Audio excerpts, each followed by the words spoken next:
Boa tarde a todos. Esta é a sexta aula em regime de ensino remoto emergencial da disciplina Tópicos Especiais de Metafísica 1, segundo semestre letivo de 2020. Na aula passada nós adentramos no argumento de McTaggart para estabelecer a segunda premissa da prova da irrealidade do tempo. A prova, recapitulando sempre, para ter isso sempre fixo, tem uma estrutura muito simples. Primeira premissa, não há tempo sem mudança. Segunda premissa, não há mudança sem série A. Terceira premissa, a suposição de que a série A é real contém contradição. Então, se tempo implica mudança, mudança implica série A implica contradição, não pode, portanto, haver série A, portanto, contraposição também não pode haver mudança, não pode haver tempo. Não há tempo nem mudança, tudo o que existe é eterno, atemporal e imutável. Como McTaggart, ele mesmo enunciou a sua tese, a tese de que nada do que existe pode estar no tempo. Vimos como para a primeira premissa, não há tempo sem mudança, McTaggart não tem um argumento específico, considera-se exonerado da obrigação de apresentar um argumento, pelo fato de dessa tese ser aceita universalmente, como ele supõe.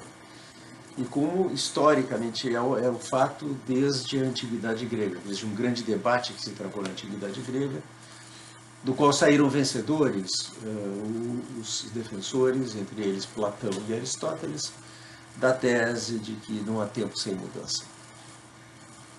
Demos uma olhada na natureza dos argumentos, em particular reconstruindo a prova que Aristóteles apresenta na física, da tese de que não há tempo sem mudança, e depois demos uma olhada no argumento que reabriu essa questão no século XX, o argumento de Time Without Change de Sidney Shoemaker.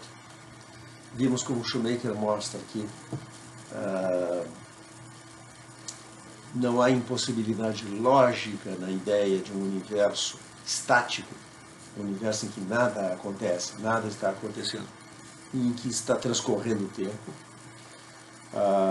O argumento de Shoemaker mostra que nós podemos saber que transcorreu o tempo, ainda que nada estivesse acontecendo no universo, podemos mesmo saber quanto tempo transcorreu. Um ano inteiro se passou, enquanto nada acontecia no universo. Ora bem, essa prova que enfatiza uma prova de que não há impossibilidade lógica em um tempo sem mudança. Shoemaker de modo algum sugere que isso é compatível com as leis da física. Ele quer dizer que conceitualmente não é impossível. Nós podemos descrever sem contradição um universo estático em que o tempo transcorre. Mas, em momento algum, a prova de McTaggart sugere que nós pudéssemos ter conhecimento do tempo sem ter conhecimento de mudança. A percepção do decurso do tempo é percepção de mudanças. E a percepção de que mudanças deixam de acontecer e mudanças voltam a acontecer, a percepção do início e do fim de um congelamento, por usar o termo de Shoemaker, envolve a percepção de uma mudança.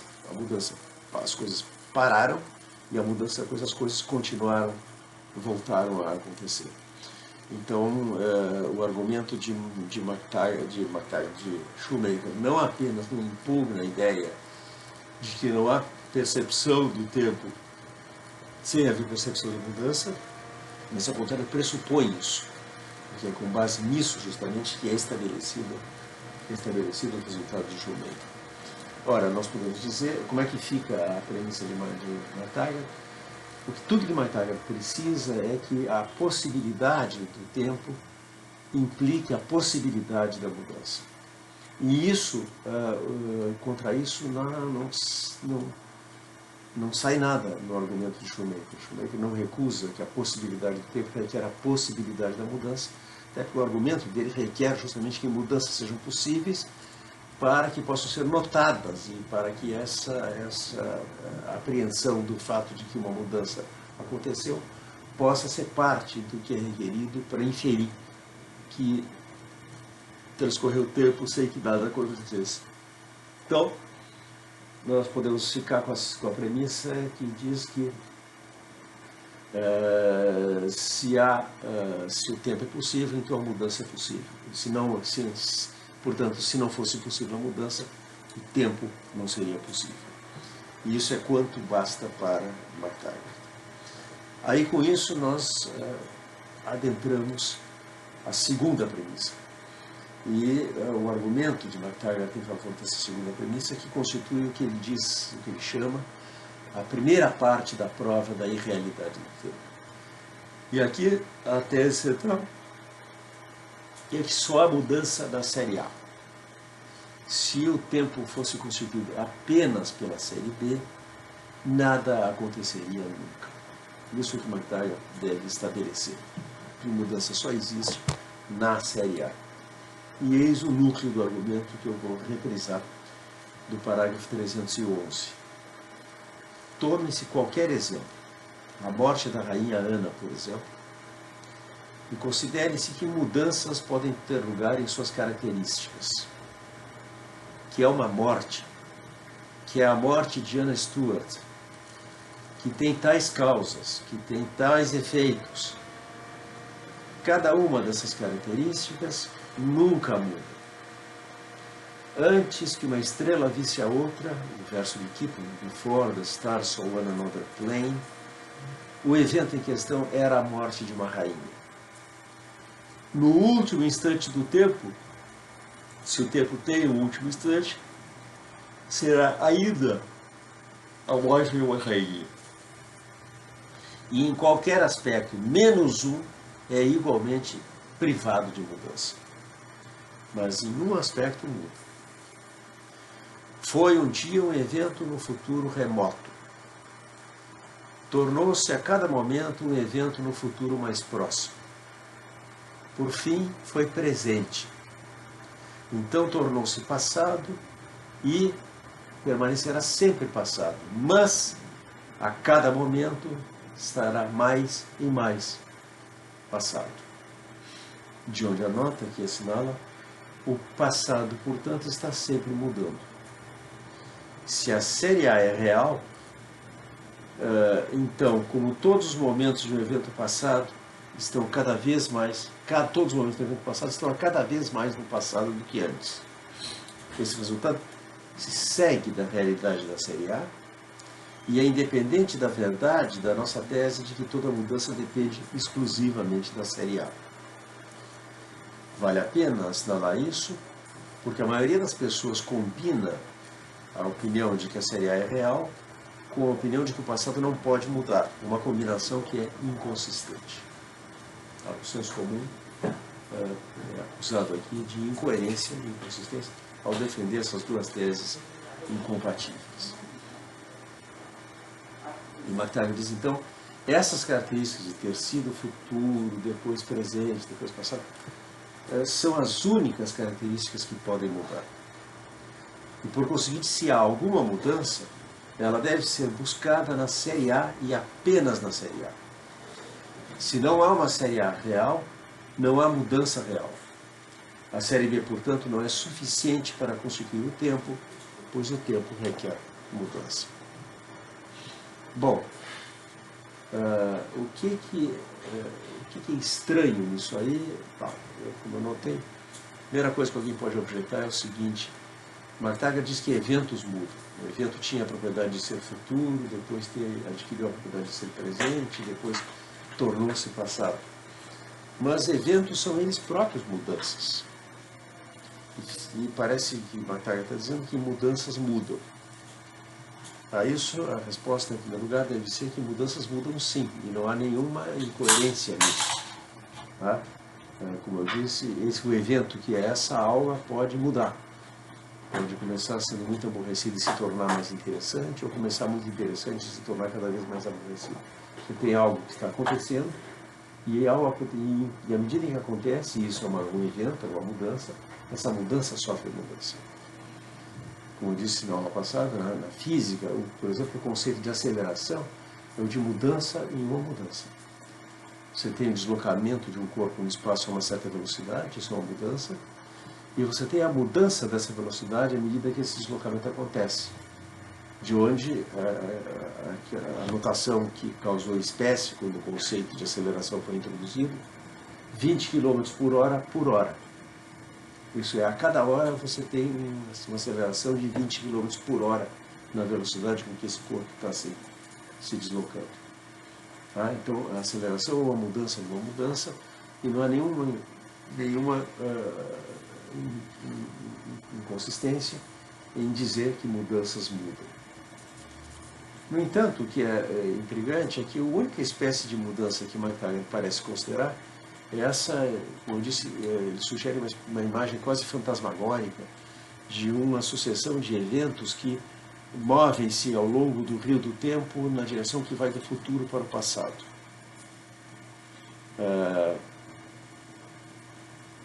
Dá para entender isso? Em primeiro lugar, que relação isso tem com a nossa noção corrente, ordinária de mudança?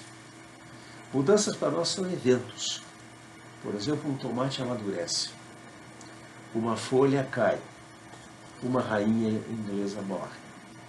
Esses são eventos. Se o argumento de McTaggart não está tratando disso, então ele não está tratando do que nós chamamos de mudança. E nada do que ele puder estabelecer pode ter qualquer consequência para a nossa concepção corrente de mudança e das relações entre tempo e mudança. Tá? Bom, então eu acho que a primeira coisa é reconhecer que falar de passadidade, presentidade e futuridade como predicados monádicos de eventos é estranho. Tá? E nós temos que entender o que McTaggart está fazendo ao se expressar dessa maneira. E o que eu comecei a sugerir na última aula é que é assim que McTaggart regimenta o discurso corrente da linguagem ordinária acerca de mudanças, que é um discurso que se expressa na forma de verbos flexionados temporalmente. O McTaggart está regimentando enunciados que são flexionados temporalmente para isolar o que pode tornar verdadeira ou falsa uma proposição ou um conjunto de proposições que pretendam satisfazer o critério da mudança. A saber que há mudança quando um objeto A muda, quando dada alguma propriedade f de x é verdadeiro de A num certo tempo t, e falso de A num certo tempo t'. Tá? Então, para ver isso e ver que esse jargão, falar em passado, presente e futuro como predicados monádicos de eventos, não é, afinal de contas, tão estranho assim, aqui a gramática ajuda. Designadores de eventos como a morte da rainha Ana, o descobrimento do Brasil, a queda do Muro de Berlim, são, como Peter Gitt, no seu livrinho sobre McTaggart, nos recorda, o que os gramáticos chamam frases nominalizadas. O primeiro passo para recuperar o discurso ordinário acerca de mudança da regimentação de McTaggart é recuperar as frases que foram nominalizadas. Isso é, de a morte da rainha Ana, extrair a rainha Ana morre. De o descobrimento do Brasil, extrair o Brasil é descoberto. De a queda do Muro de Berlim, extrair o Muro de Berlim cai. E o próximo passo é explicar o que esses predicados, passado, presente e futuro, estão fazendo aí. Se eles não são realmente predicados, se, como eu sugeri na aula passada, eles são a maneira como o McTaggart expressa o que nós expressamos usando flexões temporais dos verbos, então os designadores de eventos também não são sujeitos lógicos. Parece que a morte da rainha Ana é passada da forma sujeito-predicado. Sujeito à morte da rainha Ana, predicado é passado. Mas eu sustento que a morte da rainha Ana é a nominalização da frase a rainha Ana morre. E nesse caso é passado, não é um predicado, mas uma modificação adverbial. Diz quando? A morte da rainha Ana morre? Quando? No passado. Tá? Então, a estratégia para lidar com esses predicados é a que Prior, explicando os fundamentos conceituais da lógica temporal, expõe no ensaio Changes in Events and Changes in Things. Voltando-nos agora para o nosso tema central, eu quero sugerir que pôr um verbo no tempo pretérito ou futuro é exatamente a mesma espécie de coisa que acrescentar um advérbio na frase. Eu estava tomando café da manhã, está para estou tomando café da manhã, exatamente como estou supostamente tomando café da manhã, está para estou tomando café da manhã. E é apenas um acidente histórico que, em geral, formamos o tempo pretérito modificando o tempo presente, por exemplo, trocando estou por estava, ao invés de acrescentar um advérbio. Isso é, o achado de Prior é que, e sem o passo dado previamente por McTaggart, ele certamente não teria chegado lá, é que, do ponto de vista lógico, as flexões temporais dos verbos são modificações adverbiais. E o que McTaggart, de fato, está fazendo é dissociar duas funções lógicas do verbo flexionado temporalmente. Tá? O verbo flexionado temporalmente tem a função de predicar, mas tem também uma modificação adverbial. E McTaggart separa as duas coisas. Você tem a predicação, a Rayana morre, e você tem a modificação adverbial quando? No passado, passadamente. Tá? Nesse caso, a notação de McTaggart, eu fiz um quadrinho aqui para isso, a morte da Rainha Ana é passada, tá? É exatamente equivalente à notação que está na base da lógica temporal de Prior. Isto foi o caso, a Rainha Ana morre. E ambos são equivalentes à linguagem ordinária, a Rainha Ana morreu. Todas essas três notações têm a mesma capacidade expressiva, dizem a mesma coisa, embora não com a mesma transparência quanto a forma lógica. A forma mais transparente é a do Prior, mas McTaggart foi um passo nessa direção. Não é por acaso que no livro Past, Present and Future, no capítulo dedicado aos precursores da lógica temporal, Prior inclua McTaggart entre esses precursores. Com a lógica temporal, nós introduzimos operadores que permitem fazer representações assim. Você tem, por exemplo,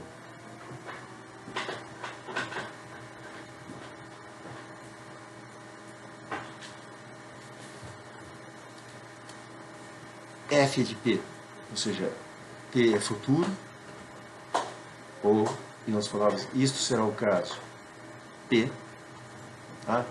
Por exemplo, vou almoçar, isso será o caso, eu almoço. Tempo presente, eu almoço, tempo pretérito, almocei, isto foi o caso, eu almoço. Notem que não há aí um operador para o tempo presente. Por quê? Porque o núcleo de toda a operação de modificação adverbial é um verbo que já está no presente do indicativo. Dizer que o acontecimento é passado é dizer que a presentidade do acontecimento é passada, isso é, que ele foi presente. Dizer que o acontecimento é futuro é dizer que ele será presente. A lógica temporal nasceu assim com uma modificação da lógica modal. A primeira analogia da qual o Prior partiu é entre o operador modal necessariamente e o operador temporal sempre. E o operador possivelmente, o operador modal e o operador temporal às vezes. Então, assim que você tem necessariamente f de A, você tem agora sempre f de A. E onde você tinha possivelmente f de A, você tem agora às vezes f de A. O que Prior fez foi trocar esses operadores sempre e às vezes pelos operadores passado, presente e futuro. E como é que você expressa agora a noção de sempre? Você diz que algo foi, é e será verdadeiro. Em conjunção. E como é que você expressa a noção de às vezes? Você diz que algo foi, é ou será verdadeiro, uma disjunção. Tá? Em qualquer caso, portanto, nós não eliminamos os tempos verbais porque não eliminamos a modificação adverbial. Tá? Eliminar a modificação adverbial é exatamente o que Martaga diz que a gente não pode fazer e ficar ainda com alguma noção de mudança. Portanto, Martaga tem a tarefa de mostrar que isso é o que acontece se a gente tenta expressar a noção de mudança sem empregar modificação adverbial, isso é, sem empregar flexões temporais, que é precisamente o que Russell faz. Tá? Então, Martaga passa a considerar uma objeção que poderia ser formulada a partir da filosofia de Russell. Tá? Parágrafo 312, ele conclui o argumento dele. A série B, todavia, só pode existir como série temporal, pois antes e depois, que são as relações que conectam seus termos, são claramente relações temporais. Segue-se, portanto, que não pode haver série B onde não há série A, pois sem série A não há tempo. E agora Martaga acabou de resgatar a promessa que ele havia feito de mostrar que a série A é mais fundamental para a natureza do tempo do que a série B. Porque onde não há série A também não pode haver série B. Porque a relação de antes e depois não pode ser uma relação temporal se não há passado, presente e futuro. Estabelecido isso, e lembra que ele havia dito, é porque eu considero a série A fundamental para o tempo, que eu considero que o tempo não existe. Isso vai ser a segunda parte da prova. Temos tempo para chegar lá. Ele vai tratar de nos demonstrar que a série A não pode existir, que a suposição de que a série A é real implica contradição. Por enquanto, vamos dar uma olhada na filosofia de Russell e como Martaga lida com ela. Ele diz, parágrafo 313, devemos agora considerar 3 objeções que foram feitas a essa posição. A primeira está envolvida na concepção do tempo que foi adotada pelo Sr. Russell, de acordo com a qual passado, presente e futuro não pertencem ao tempo per se, mas apenas em relação ao sujeito cognoscente. Vimos Russell sustentando isso no artigo de 1915 sobre a experiência do tempo. Uma asserção de que N é presente significa que N é simultâneo com essa asserção. Uma asserção de que é passado significa que é anterior ou posterior a essa asserção. Na verdade, Russell está se lixando para asserções, ele não fala em asserções, ele fala em acquaintance. Ele diz, N é simultâneo com isto. Então eu tenho uma experiência presente, e quando digo que algo é simultâneo a isso, eu digo que é presente. Se eu digo N precede isso, eu digo que N é passado. Se eu digo N sucede isso, eu digo que N é futuro. Assim, só há passado, presente e futuro em relação a alguma asserção, diz Martaga, diz Russell, acquaintance. É diferente, mas não afeta a discussão. Se não houvesse consciência, haveria acontecimentos que são anteriores e posteriores ou posteriores a outros, mas nada poderia em nenhum sentido ser passado, presente ou futuro. E se houvesse acontecimentos anteriores a qualquer consciência, esses acontecimentos nunca seriam futuros ou presentes, embora pudessem ser passados.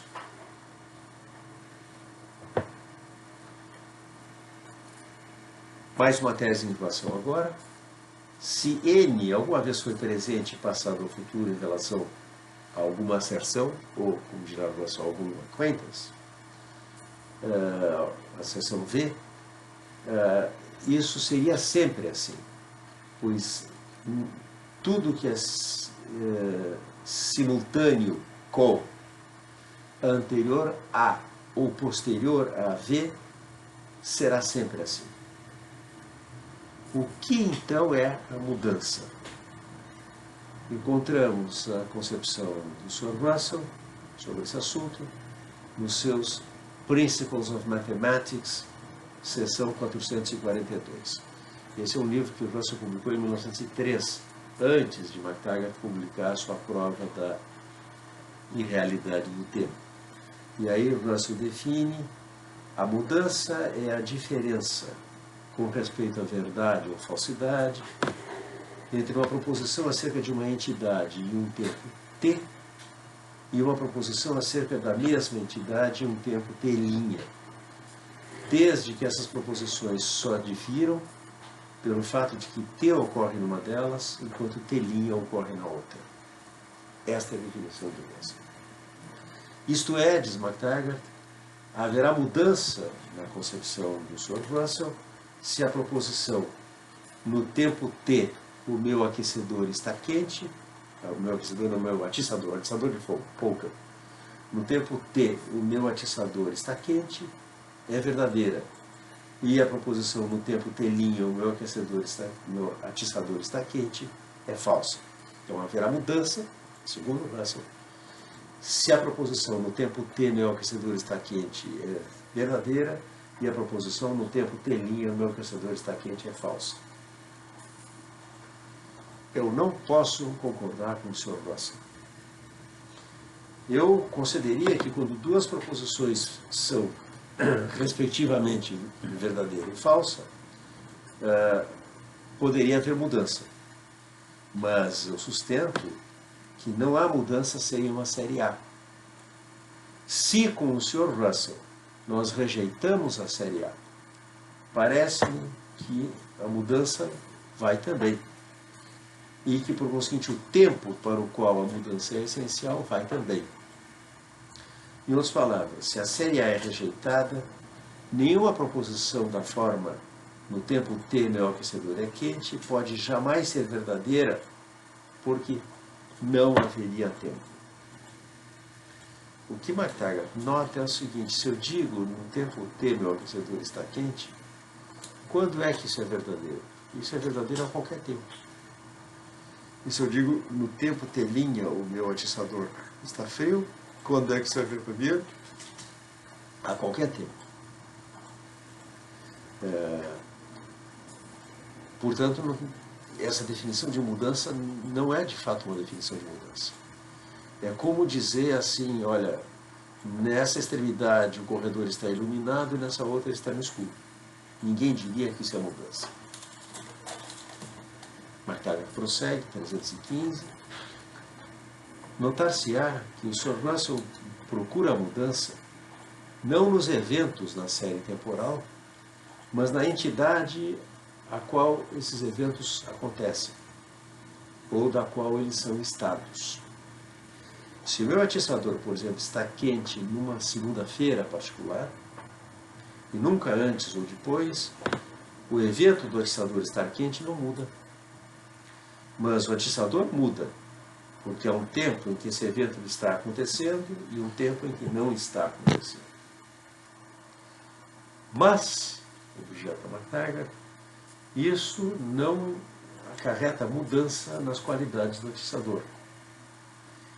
É sempre uma qualidade desse atiçador que ele é um atiçador que está quente naquela segunda-feira. E é sempre uma qualidade desse atiçador que ele é um atiçador que não está quente em nenhum outro tempo. Ambas essas qualidades são verdadeiras dele a qualquer tempo. No tempo em que ele está quente e no tempo em que ele está frio. E por conseguinte, parece-me errôneo dizer que há alguma mudança no atiçador. O fato de que ele está quente em qualquer ponto de uma série e frio em outros pontos não é por si só mudança, se nenhum desses fatos muda e nenhum desses fatos muda.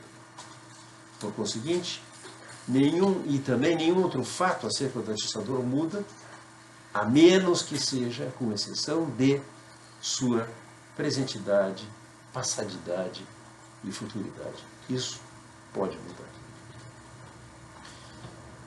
Consideremos o caso de uma outra espécie de série. O meridiano de Greenwich passa por uma série de graus de latitude. E nós podemos encontrar dois pontos nessa série, S e S', tais, vamos fazer assim aqui, ó. Isso aqui fica sendo o meridiano de Greenwich, isso aqui é S, isso aqui é S'. Tá? E esses pontos são tais que a proposição em S, o meridiano de Greenwich, está no Reino Unido, é verdadeira, enquanto a proposição em S', o meridiano de Greenwich, está dentro do Reino Unido, é falsa. Mas ninguém diria que isso nos dá mudança. Por que diríamos isso no caso daquela outra série?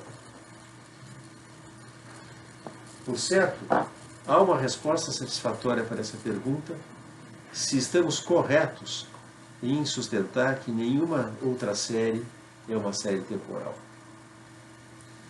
Pois onde há tempo, há mudança. Mas, nesse caso, a questão toda é se isso é uma série temporal. A minha alegação é que se removemos a série A da natureza prima facie do tempo, ficamos com uma série que não é temporal e que não permite mais mudança do que a série dos graus de latitude. Em suma, a definição de mudança de Russell é incapaz de distinguir mudanças ao longo do tempo de mudanças, entre aspas, através do espaço. É incapaz, de fato, de distinguir tempo de espaço. Não captura o que é próprio do tempo, espacializa o tempo e perde a noção de mudança e, portanto, com ela, a própria noção de tempo. Se, prossegue McTaggart em 317, se, como eu sustentei, não pode haver mudança a menos que fatos mudem, então não pode haver mudança sem uma série A. Pois, como vimos com a morte da rainha Ana, e também no caso do atiçador, nenhum fato acerca de coisa alguma pode mudar, a menos que seja um fato acerca de sua posição na série A. Quaisquer outras qualidades que tem, sempre teve. Mas o que é futuro não será sempre futuro. E o que foi passado, e o que foi passado, não foi sempre passado. Segue-se corolário desse argumento, corolário da maior importância, como nós vamos ver, vai ter repercussões para tudo que nós vamos ver pelo resto do semestre. Segue-se do que dissemos, que não pode haver mudança a menos que algumas proposições sejam às vezes verdadeiras e às vezes falsas. Isto é o caso das proposições que lidam com o lugar de alguma coisa na série A. A batalha de Waterloo está no passado, está chovendo agora, mas não é o caso de quaisquer outras proposições. Deixem-me apagar a luz e, por outra vez, o contraste entre as definições de mudança, que nominalmente parecem coincidir, de McTaggart e de Russell. Nós vimos que as definições de mudança de McTaggart e Russell concordavam verbalmente, porque para ambos existe mudança quando um objeto A muda, quando para uma propriedade f qualquer, f de x é verdadeiro de A num tempo t e falso de A num tempo t'. Faltou justamente explicar como se deve entender se f de x é verdadeiro de A em t. Tá? Eis as duas leituras radicalmente diferentes. F de x é verdadeiro de A em t. Leitura A, leitura em termos da série A, que é a de McTaggart. A proposição f de A é verdadeira em t. Você tem uma noção de verdade no tempo. A mesma proposição pode ter sido falsa num outro tempo. Nesse tempo, essa é uma proposição verdadeira. Tá? Interpretação B, a de Russell, interpretação em termos de série B, f de A em t é verdadeiro. Em f de A você tem um predicado monádico e uma proposição cujo valor de verdade varia no tempo. Em f de A em t você tem um predicado diádico, A está na relação f com o tempo t, e isso é verdadeiro quando? Isso é verdadeiro a qualquer tempo. McTaggart tem uma noção de verdade temporal e a ideia de proposição cujo valor de verdade varia no tempo. Russell rejeita essa ideia de proposição e trata toda a verdade como uma verdade permanente, portanto, atemporal. Tá?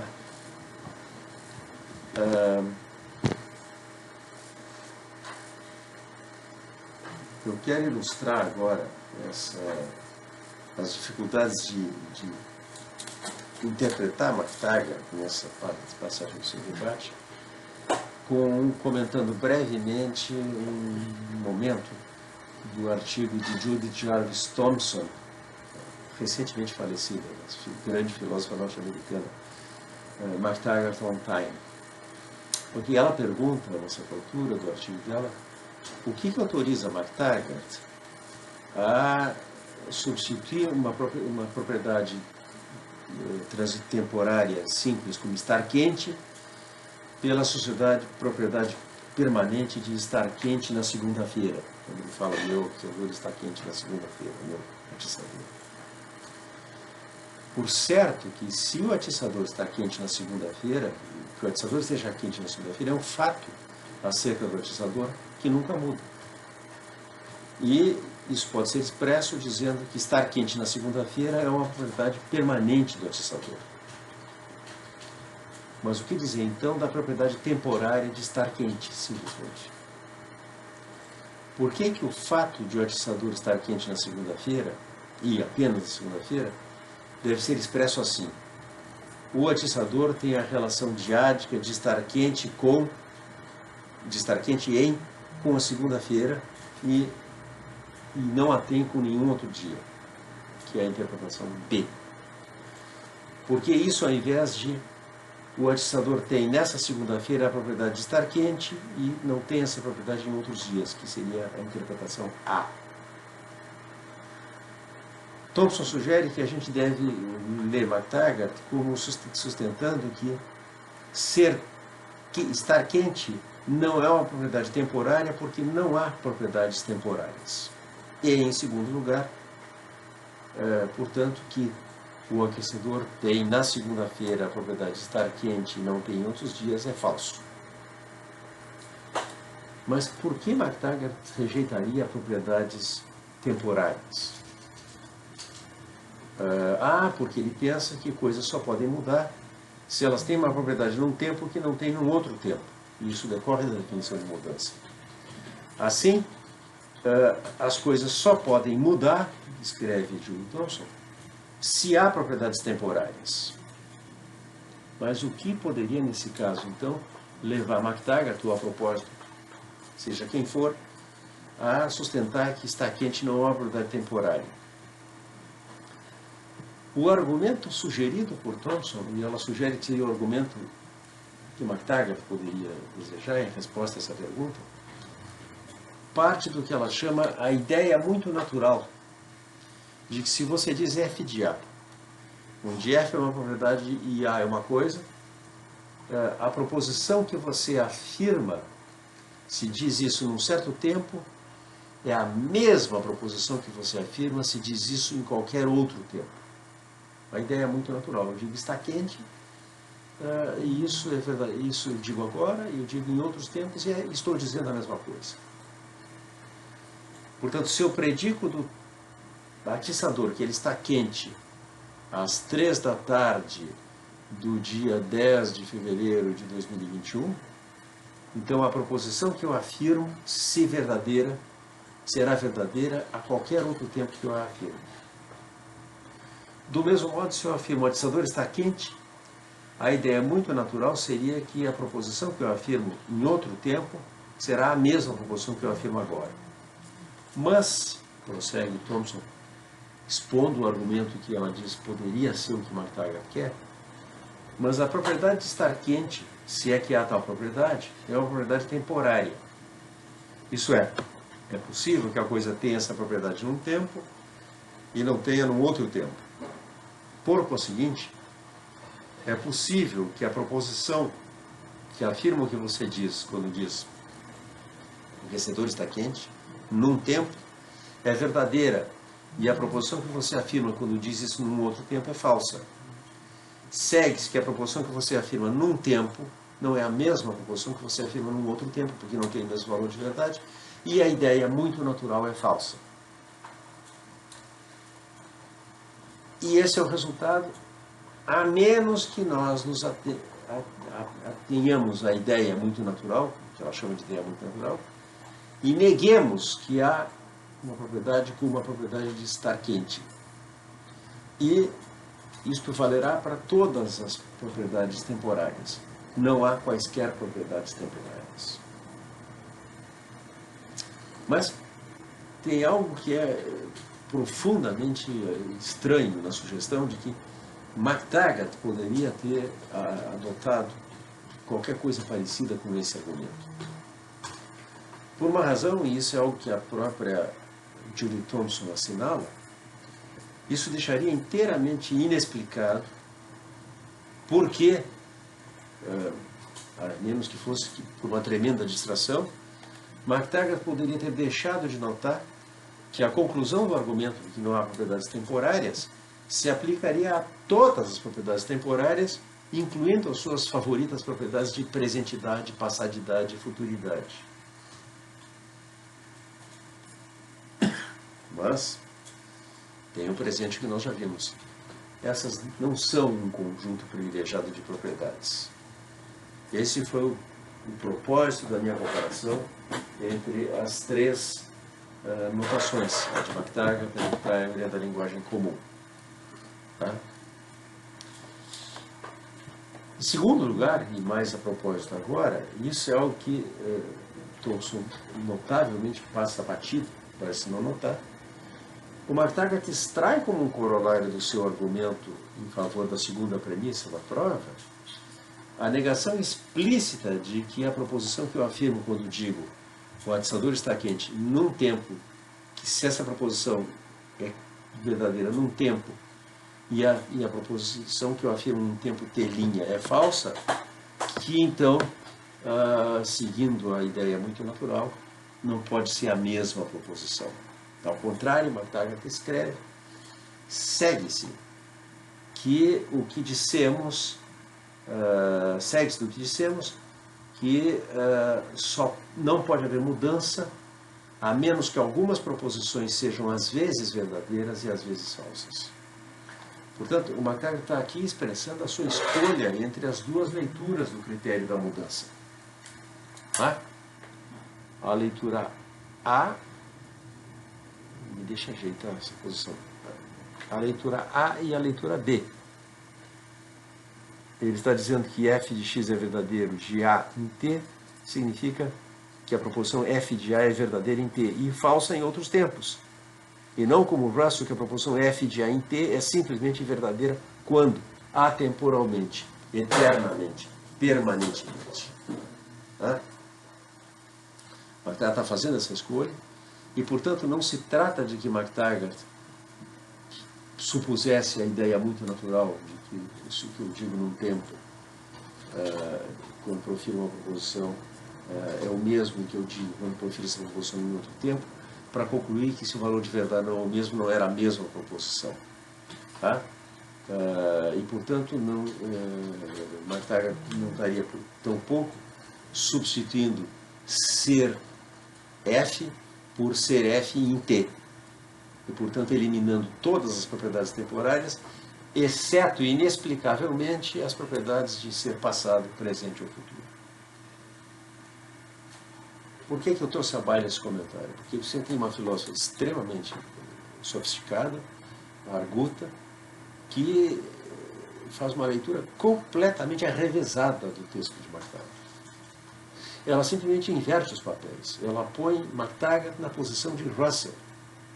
Né? Ela simplesmente não parece ter percebido qual é o propósito de MacTaggart em introduzir aquelas propriedades extraordinárias, ser passado, ser presente, ser futuro. E o propósito de ter introduzido as propriedades não ser passado, ser presente, ser futuro, as propriedades de ser quente em T e não ser quente em T', Essas propriedades vêm à baila porque são as propriedades que Russell reconhece. Né? Naquela passagem que McTaggart comenta dos Principles of Mathematics, a gente tem o Russell fazendo a escolha dele da maneira de ler a proposição f de x é verdadeiro de A no tempo t. O Russell escreve: a mudança é a diferença com respeito à verdade ou falsidade entre uma proposição acerca de uma entidade em um tempo t e uma proposição acerca da mesma entidade em um tempo t', desde que essas proposições só se distinguam pelo fato de que t ocorre numa, onde t' ocorre na outra. Nós temos aqui o Russell fazendo a escolha dele entre aquelas duas leituras e escolhendo a leitura B. F de A é verdade, F de A em T é verdadeiro. Quando? A qualquer tempo. Antes de T, em T e depois de T. Propriedade permanente. Não há propriedades temporárias na ontologia de Russell. Tá? De modo que a próxima coisa que o McTaggart tem que fazer é mostrar o que há de errado com a análise que o Russell faz das flexões temporais dos verbos. E ele escreve, por exemplo, 18, o Sr. Russell sustenta que essas proposições, como os dois exemplos que ele tinha dado, a Batalha de Waterloo está no passado, ou é passado, e está chovendo, que o Sr. Russell sustenta que tais proposições são ambíguas e que para torná-las definidas temos que substituir, por lugar delas, proposições que são sempre verdadeiras ou sempre falsas. A Batalha de Waterloo é anterior a este juízo. A queda da chuva é simultânea com este juízo. Se ele está certo, todos os juízos são ou sempre verdadeiros ou sempre falsos. Nesse caso, eu sustento, nenhum fato muda. E nesse caso, então, eu sustento, não há qualquer mudança. E aí McTaggart acrescenta: eu sustento, como o Sr. Russell, que não há série A. As minhas razões para isso serão dadas adiante. E, como explicarei, eu considero a realidade subjacente às aparências da série A de uma maneira que não é inteiramente diversa daquela que o Sr. Russell aceitou. A diferença entre nós é que ele pensa que quando a série A foi rejeitada, o tempo e a série B ainda podem ser preservados, enquanto eu sustento que a sua rejeição envolve a rejeição da mudança e, por conseguinte, do tempo e da série B.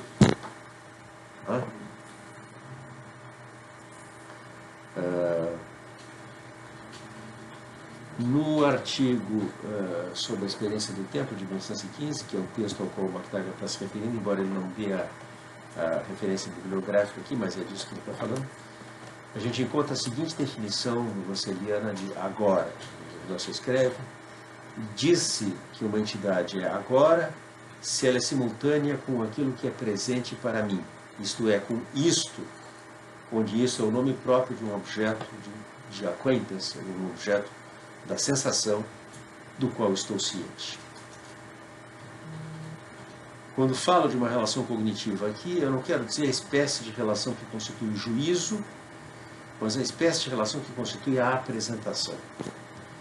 De fato, eu penso que a relação entre sujeito e objeto, que eu chamo acquaintance, é simplesmente a conversa da relação de objeto e sujeito, que eu chamo apresentação.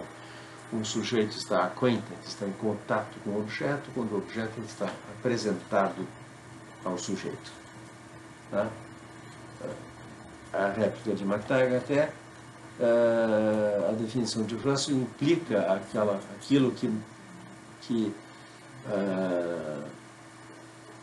Thomson chamou a ideia muito natural e, portanto, torna uma mudança impossível. Como ele diz, se Russell estiver certo, todo juízo é ou sempre verdadeiro ou sempre falso. E, nesse caso, sustento, nenhum fato muda. E, nesse caso, sustento, não há mudança.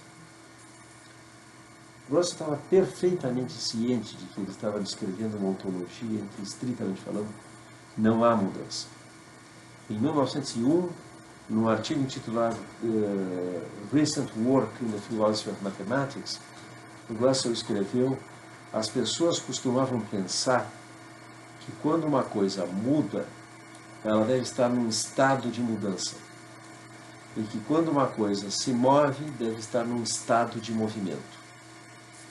Isto nós sabemos agora que é um equívoco. Quando um corpo se move, tudo o que se pode dizer é que ele está num lugar num certo tempo e em outro lugar em certo outro tempo. Isso é Recent Work in the Philosophy of Mathematics, de 1901, reimpresso com o título de Mathematics and the Metaphysicians, no livro Mysticism and Logic, de Russell. Mas também nós encontramos afirmações semelhantes em The Principles of Mathematics. Russell escreve, por exemplo, parágrafo 327 do capítulo 42, A Filosofia do Contínuo. Neste mundo caprichoso, nada é mais caprichoso do que a reputação póstuma. Uma das vítimas mais notáveis da falta de juízo da posteridade é o eleata Zenão. Tendo inventado 4 argumentos de imensurável sutileza e profundidade, a estupidez das gerações subsequentes de filósofos o proclamou um mero bufão engenhoso e seus argumentos, todos e cada um deles, meros sofismas.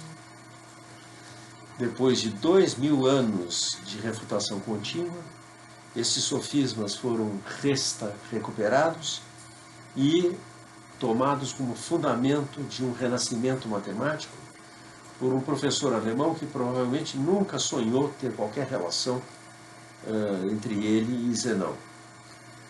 Weierstrass, ao banir estritamente os infinitésimos, mostrou finalmente que, atenção, vivemos num mundo imutável, we live in an unchanging world, um mundo que não muda, e que a flecha, em cada momento do seu voo, está em repouso.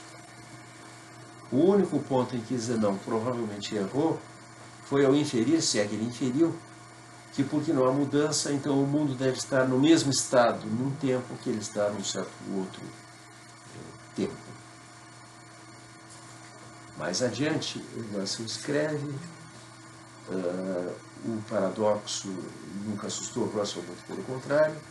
Na parte 7 desse livro, né, eu apresentarei uma teoria da mudança que pode ser chamada estática, porque concede a justiça da observação de Zenão.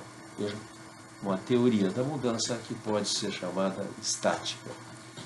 E por fim, para não deixar qualquer dúvida, no capítulo dedicado à noção de mudança, Russell escreve, parágrafo 443 do Principles of Mathematics: a noção de mudança foi muito obscurecida pela doutrina da substância, pela distinção entre a natureza de uma coisa e suas relações externas e pela proeminência das proposições da forma sujeito-predicado. Supôs-se que uma coisa podia, de algum modo, ser diferente e, no entanto, ser a mesma.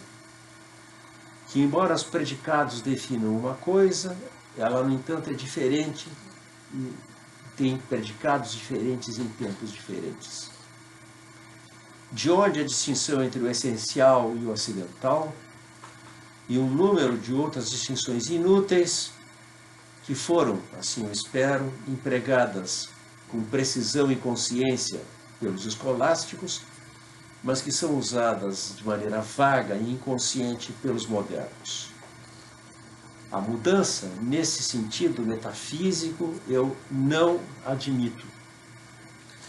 Os assim chamados predicados de um termo estão, de modo geral, derivados das suas relações com outros termos. A mudança se deve, em última instância, ao fato de que muitos termos têm relações com algumas partes do tempo que não têm com outras partes. mas todo termo é eterno, atemporal e imutável. É meramente o fato de que termos diferentes estão relacionados com tempos diferentes que faz a diferença entre o que existe num tempo e o que existe num outro tempo. E embora um termo possa deixar de existir, não pode deixar de ser. Ele é ainda uma entidade que ainda pode ser contada como uma e com relação a qual algumas proposições são verdadeiras e outras proposições são falsas. Então, nós temos um curioso desacordo aqui. No fim das contas, Russell não discorda de nada do que o McTaggart está dizendo. O único problema, como o McTaggart acusa, é que Russell é inconsequente. Russell, de fato, tem uma noção de mudança que é materialmente inadequada, porque não admite que um objeto adquira e perda propriedades ao longo do tempo. Todas as propriedades de um objeto são propriedades permanentes do objeto. O próprio Russell chama isso uma teoria estática da mudança, e, no entanto, ele quer preservar a ideia de mudança e quer preservar a ideia de tempo. O tempo para Russell é simplesmente a série B, e a série B deve ser suficiente para haver tempo. Tá? E é isso que McTaggart mostra que é uma inconsequência. Ou seja, a crítica de McTaggart a Russell, basicamente, é que Russell é inconsequente. Russell não extrai todas as consequências das teses que sustentam. Tá? Nós temos mais algumas coisas que ver ainda sobre essa seção da prova da irrealidade do tempo. Portanto, ainda com esses parágrafos que vão até o parágrafo 324, que nós vamos estar nos ocupando na próxima aula. Tá? 324, não, perdão. Estamos às voltas com 318. Depois, na próxima aula, nós vamos ver de 319 até 324, com um breve relance, uma olhada que nós vamos fazer, uma coisa que McTaggart sustenta lá muito adiante, fora do capítulo 33, no parágrafo 610, mais de 100 páginas adiante, em que ele mostra como é possível reduzir predicações da série B para expressar em termos de predicados da série A, sendo que a redução não é possível. Há uma redução possível de predicados B a predicados A, é a redução conversa de predicados A em predicados B, que foi sugerida e proposta por Russell, é impossível. Tá? E isso é o que nós vamos ver na nossa próxima aula.